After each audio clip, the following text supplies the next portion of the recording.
Hello, I'm Milo, traveling with my dog, Willie Nelson.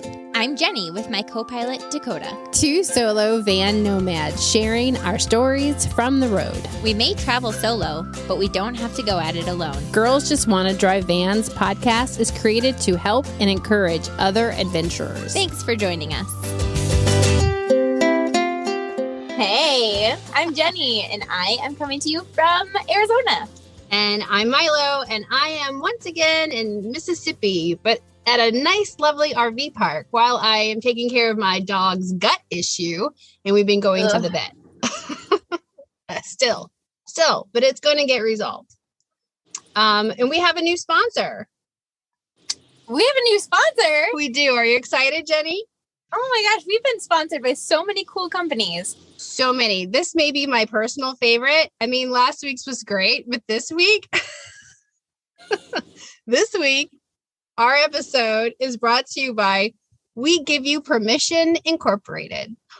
Oh, would you like to know more? Yeah, tell me more. Okay, I'll tell you some more. Since we were children, we were taught to always get permission before doing something we really enjoyed doing or even enjoyed eating. May I have a cookie? May I go outside to play with my friends in the dark? As adults, sometimes we still are in need of that permission.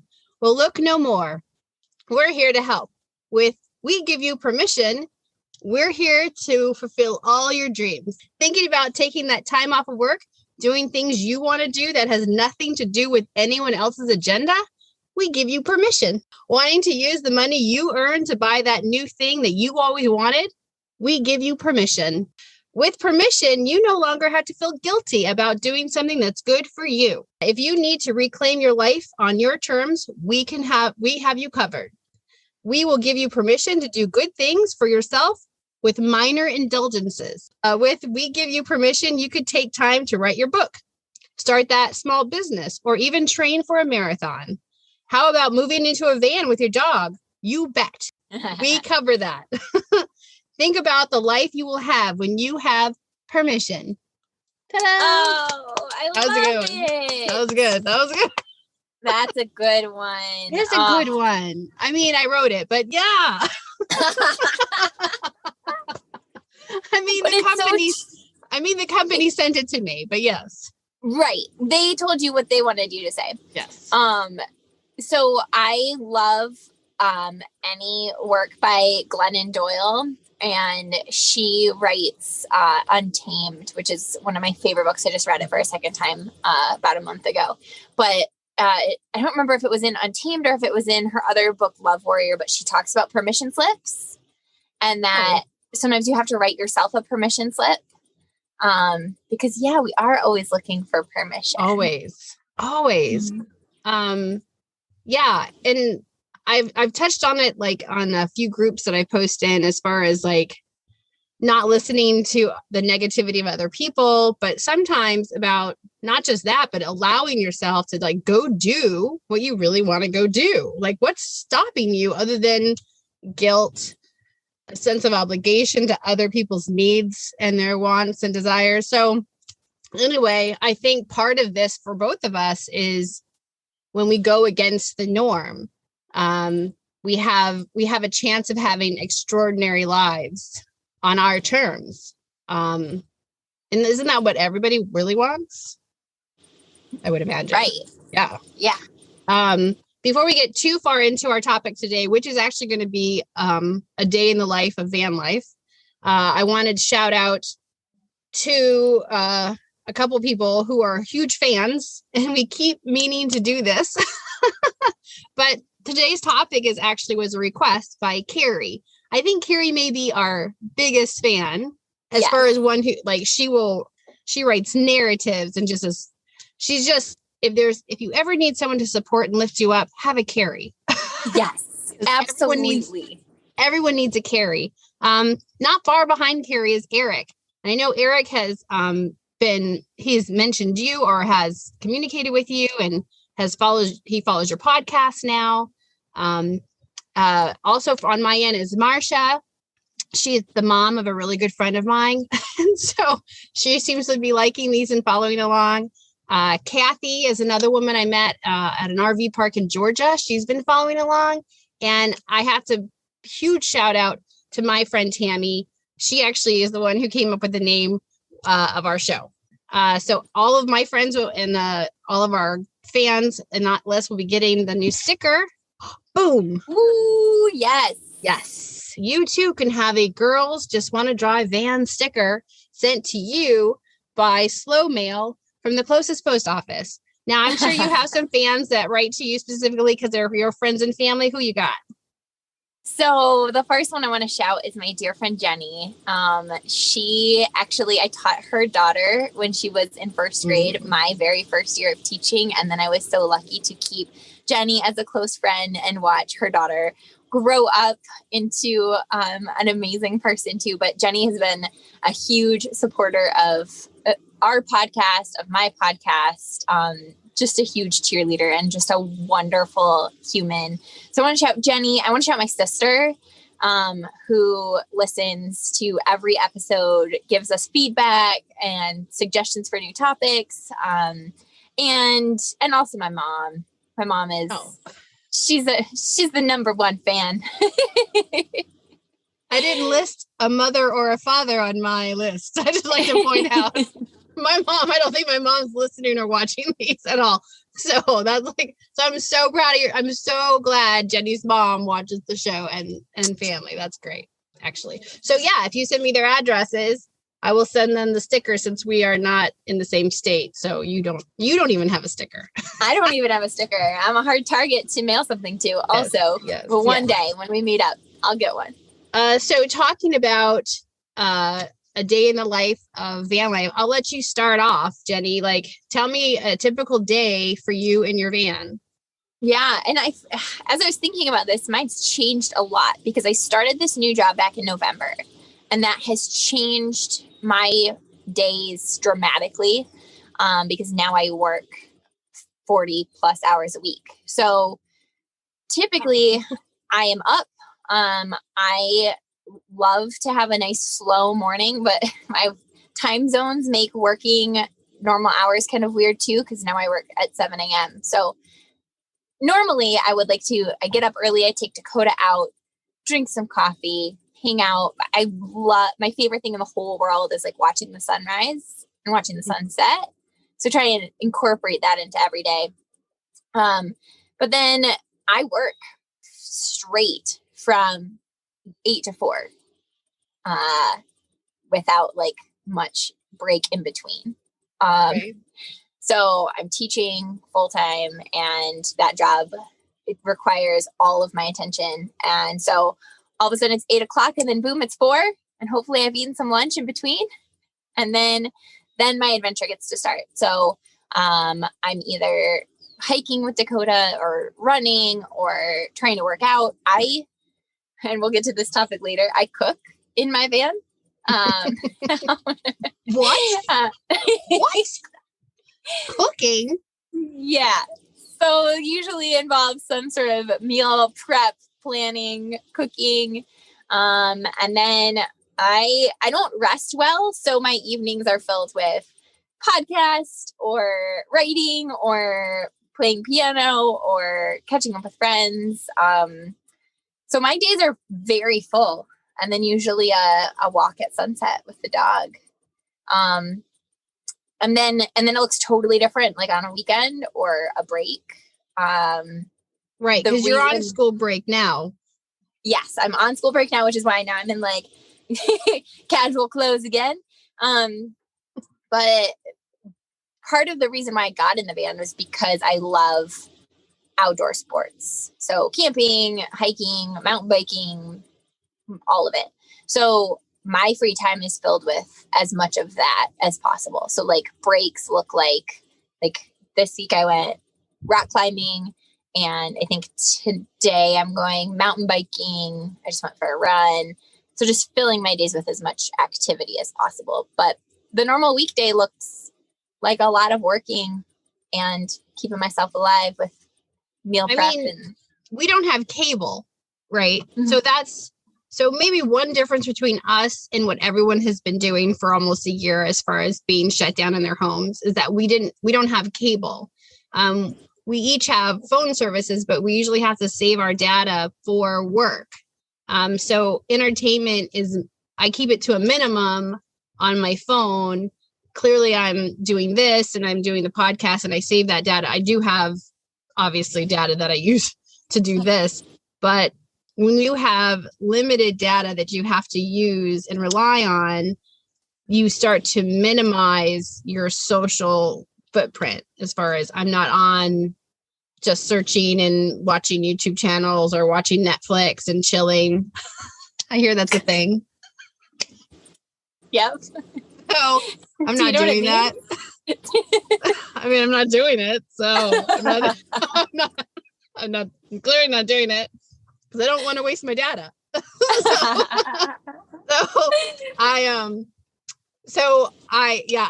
I think I'm sure I know what it means. So, okay. But I say that to say, so I think our lives are very similar to the way people were when they were shut down or when we were all staying in place. However, like I said, we didn't have, the entertainment with the data, which made us, for me, I think it makes me more creative. When I have to, I want to stay busy, and there's only so much hiking and walking and all that I want to do, because unlike you, I didn't train for marathons. Okay. Yep. Right? I mean, just to be fair, Jenny is an marathons, right? Or triathlons. What were they? Both. Right. Okay. So there's a reason why you live a life full of activity where I am active. I like to walk and go on hikes and, go pick flowers, but I'm not I don't have a Fitbit. I'm not tracking how many miles or how many calories. I mean, it's not that person. So yeah, I have a lot of time because I'm not climbing a mountain like you with a backpack and a tent. I have time to paint and play the ukulele and do things like this. Like this is I think I'm better now creatively because I have less distractions. Now I will say, like, being parked in an RV park like I am, I have more neighbors to talk to and I have more interaction. So in some ways that's distracting. Like the other morning I had the woman next to me was sitting down and then another woman came up across and then later in the evening there was another group kind of chatty, and I can find myself, I'm like, wow, I haven't spent this much time chatting with live people in a while. So it does. And at the same time, I'm thinking, I got things I need to go do. But like you, I like to watch the sunrise. Love to watch it set. And then I find that my clock has changed while I've been in the van. I tend to go to bed much earlier and get up way early. But as far as like my activities during the day, I work part-time. Sometimes those hours are extensive. Like the first part of this week was really busy with a project for work. It tapers down and then it'll tick back up. So I may only work an hour 2 days a week, but the rest of the time I'm working, 3, 4, 5 hours a day, which isn't a lot. I get it, but I'm a part-time contract employee. So yeah. I get to spend a lot of time with my dog, which is great.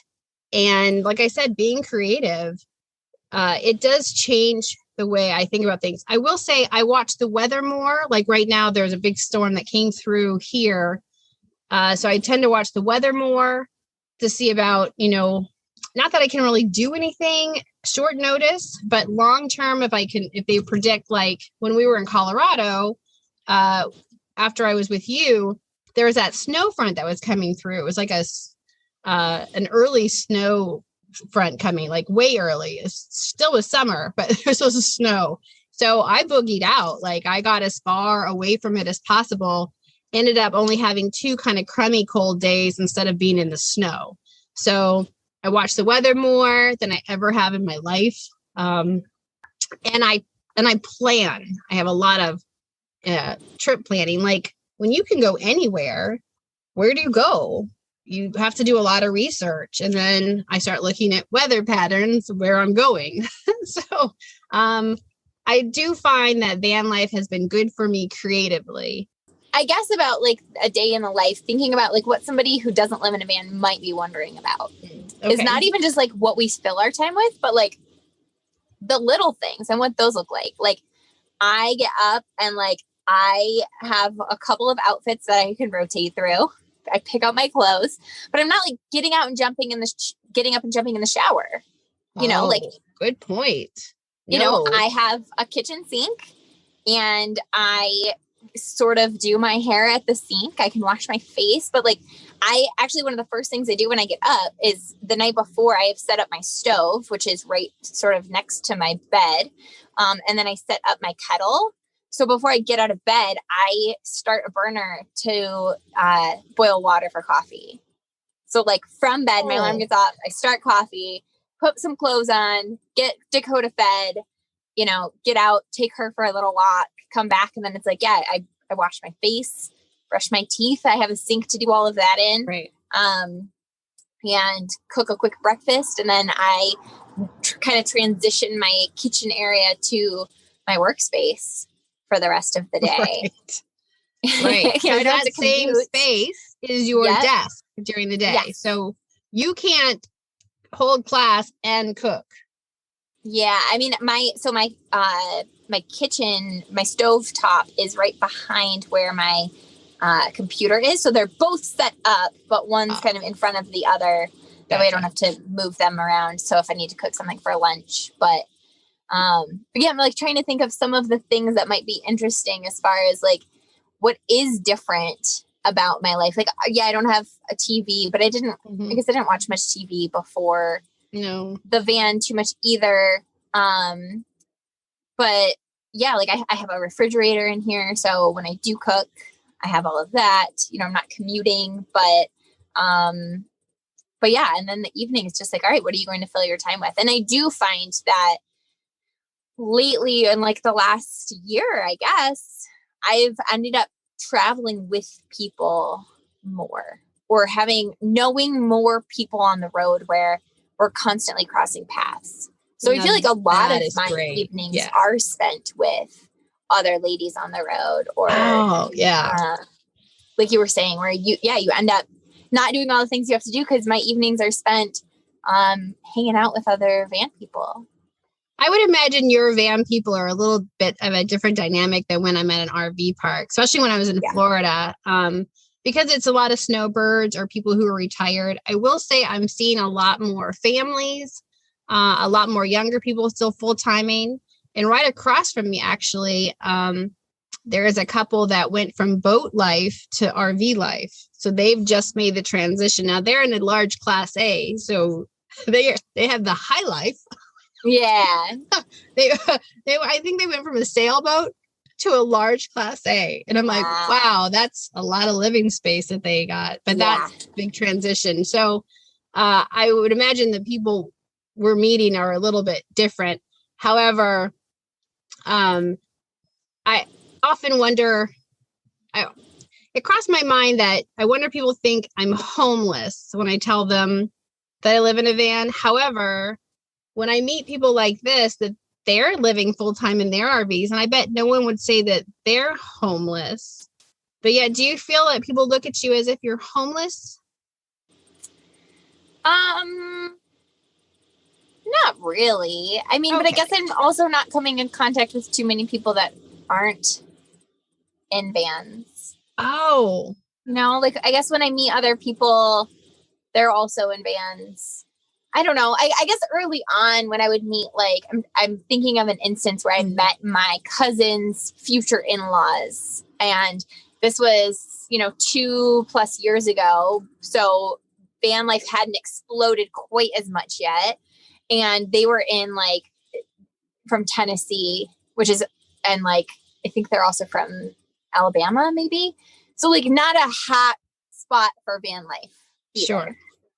So what I was doing blew their minds. So yeah, I did feel a little more homeless, whereas people are like, wait, you do what? You live how? Right. But my day to day, no, I guess I also like, because I camp on like public lands, like we were talking about before, where my style of travel is free public lands a lot. And so you do run into people who are a bit more homeless than I am, as far as like, they're really roughing it. And like, maybe they're by circumstance and not by choice. Right. So I guess I don't feel as homeless because I'm often surrounded by people who are roughing it quite a bit more than me. That makes sense.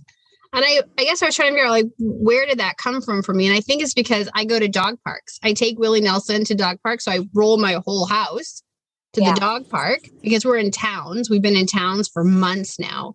So I think when I start a conversation with people and they find out I'm in for full time in the van, I've gotten this sense that they feel like I'm homeless. And I'm like, well, yeah. So I was like, where did that feeling come from? And it was a new feeling that I had not felt when we were in Colorado camping and Utah and all those places. And you're right. We were surrounded by other campers, regardless of what they were camping in. We all shared the same kind of lifestyle. So when I'm in town, it's a little bit different. Not that different, just different. People, I feel like I'm an oddity. Not that that's a bad thing. I don't think that's a bad thing at all sometimes. But yeah, I've seen the look go over people, like, so that's what you live in? Like, yeah, it's great. Now I have gotten that's so cool, usually from younger people. But yeah, so no, I'm not homeless, but our lives are filled with lots of time. I find I have more time. Now you're working full time, so I don't think you're feeling that so much right now. No, I'm feeling that. I used to feel that way when I was working part time, but now I'm feeling like, all I do is work. But then this summer will be the exact opposite. Or like this week, I have this week off work and I've just been playing. So talking about playing, I want to next week talk about something that's happening that we haven't talked about, which is dating in van life. So next week, I'm queuing this up for next week. It gives you a week, Jenny, to prepare to talk about not mess dating. This up. And not mess up what's going. I'm like, either way, we're talking about it. We are talking about it. I would say that again, we are both doing things very differently, not only the way we live and move and work, but also in our personal lives. So I think we should talk about that next week, because I think it's kind of interesting. It's interesting for me when I hear your stories. Yeah, it's my like van life legacy. It's the thing I've been asked most to write about or interview about or talk about is dating on the road. I think I probably am more adventurous in my dating life on the road than most other nomads. Oh, well, yeah. But it lends itself a lot of questions, right? So let's talk about those next week. But again, thank you, Carrie, for the suggestion, talking about our lives. But again, I think our lives are very similar to anyone that's been locked down for several weeks. Yeah. The only difference is we could actually change our backyard view. But that's the same kind of feeling, and we didn't have cable. So if you had been locked in your home and didn't go very many places at the grocery store, and you didn't have cable, how would your life be? That's van life. So are you going to be traveling again this week? I don't know yet. Okay. Well, I am listening. The look that Milo just gave me. Okay. So, well, my goal is that he has his checkup on Friday. I'm going to have him. I may have them do a few more tests. I don't want to get on the road with him until I know what's happening and that he's good. Speaking of my dog, of course. And then I plan on coming west. Yes. So good. I think I'm ready to come back to the van world as far as free camping and open space. So yes, it's time. So first dog has to be well, and then west we go. Excellent. West we go. Keep my fingers crossed. Yes. So hopefully I'll see you there. Yeah, I'll be out here somewhere, but I try not to make plans Sure. All right. Well, I will talk to you next week. Excellent. Enjoy the rest of your vacation. I sure will. I'm sure you will. All right. Bye. Bye. Thanks for listening. Coming soon, you will be able to subscribe to receive our newsletter, which will include links to our campsites, items we carry on our vans, and photos from our journey. You can also catch Jenny on her podcast, Adventures from the Van. Or tune in to Milo's podcast at MiloTalks. Thanks for listening, and just go do and see everything you can in a safe way.